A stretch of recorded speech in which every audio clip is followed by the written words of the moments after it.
Assalamualaikum warahmatullahi wabarakatuh. Perkenalkan, nama saya Juliana Nur Hikmah dengan NIM 2109750 dari kelas 1B Prodi Pendidikan Guru Sekolah Dasar. Video ini saya buat untuk memenuhi nilai ujian tengah semester mata kuliah Psikologi Pendidikan dan Bimbingan dengan dosen pengampu Bapak Dr. Andes Haji Acep Ruswan MPD dan Ibu Gia Nikawanti SPSI MPD. Langsung saja, pada pertemuan pertama membahas definisi psikologi pendidikan, sejarah psikologi pendidikan, dan ruang lingkup psikologi pendidikan. Definisi psikologi pendidikan adalah ilmu yang mempelajari tentang perilaku manusia di dalam dunia pendidikan yang tujuannya untuk mengembangkan keefisienan dalam pendidikan.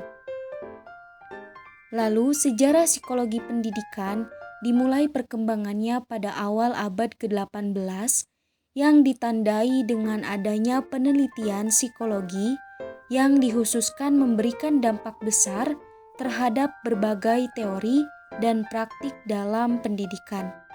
Adapun ruang lingkup psikologi pendidikan, yang pertama pertumbuhan dan perkembangan, yang kedua hereditas dan lingkungan, yang ketiga potensial serta karakteristik, yang keempat hasil proses pendidikan serta pengaruhnya, yang kelima higiene mental dan pendidikan, dan yang terakhir evaluasi hasil pendidikan. Lalu pada pertemuan kedua membahas teori dalam pendekatan psikologi. Yang pertama, pendekatan perilaku. Perilaku sangat bermanfaat untuk menjelaskan persepsi interpersonal.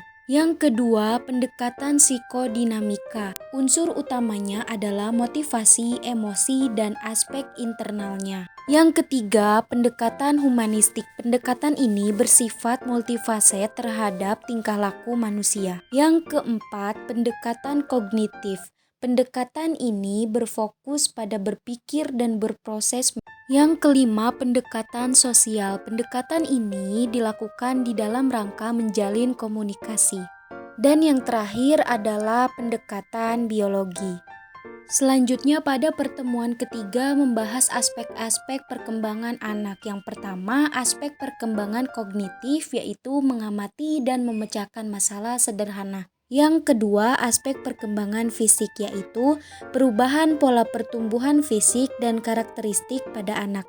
Yang ketiga, aspek perkembangan sosial, diawali pada masa anak-anak usia 3-5 tahun. Lalu yang keempat adalah aspek perkembangan bahasa, dimulai dengan peniruan bunyi dan suara. Yang kelima, aspek perkembangan afektif, yaitu perkembangan perasaan yang berjalan secara konstan. Dan yang terakhir adalah aspek perkembangan religius, di mana lingkungan keluarga sangat dominan bagi aspek ini. Pada pertemuan keempat membahas tugas perkembangan anak. Menurut Elizabeth B. Hurlock dalam bukunya berjudul Development Mental Psychology, dibagi menjadi dua, yaitu prenatal dan masa natal. Prenatal adalah masa konsepsi anak sampai umur 9 bulan di kandungan ibu. Sedangkan masa natal dibagi menjadi 3, yaitu infansi atau neonatus, yang kedua masa bayi, yang ketiga masa anak. Lalu pada pertemuan kelima membahas definisi belajar. Definisi belajar pada asasnya ialah tahapan perubahan perilaku siswa yang relatif positif dan menetap sebagai hasil interaksi dengan lingkungan yang melibatkan proses kognitif. Pada pertemuan keenam membahas tentang ragam pendekatan pembelajaran.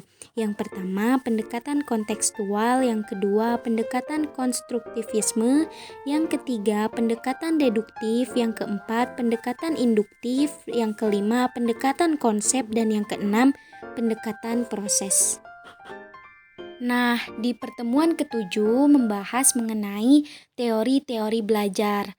Yang pertama, teori belajar behaviorisme, yang kedua, teori belajar konstruktivisme, yang ketiga, teori belajar kognitivisme, dan yang keempat, teori belajar humanistik.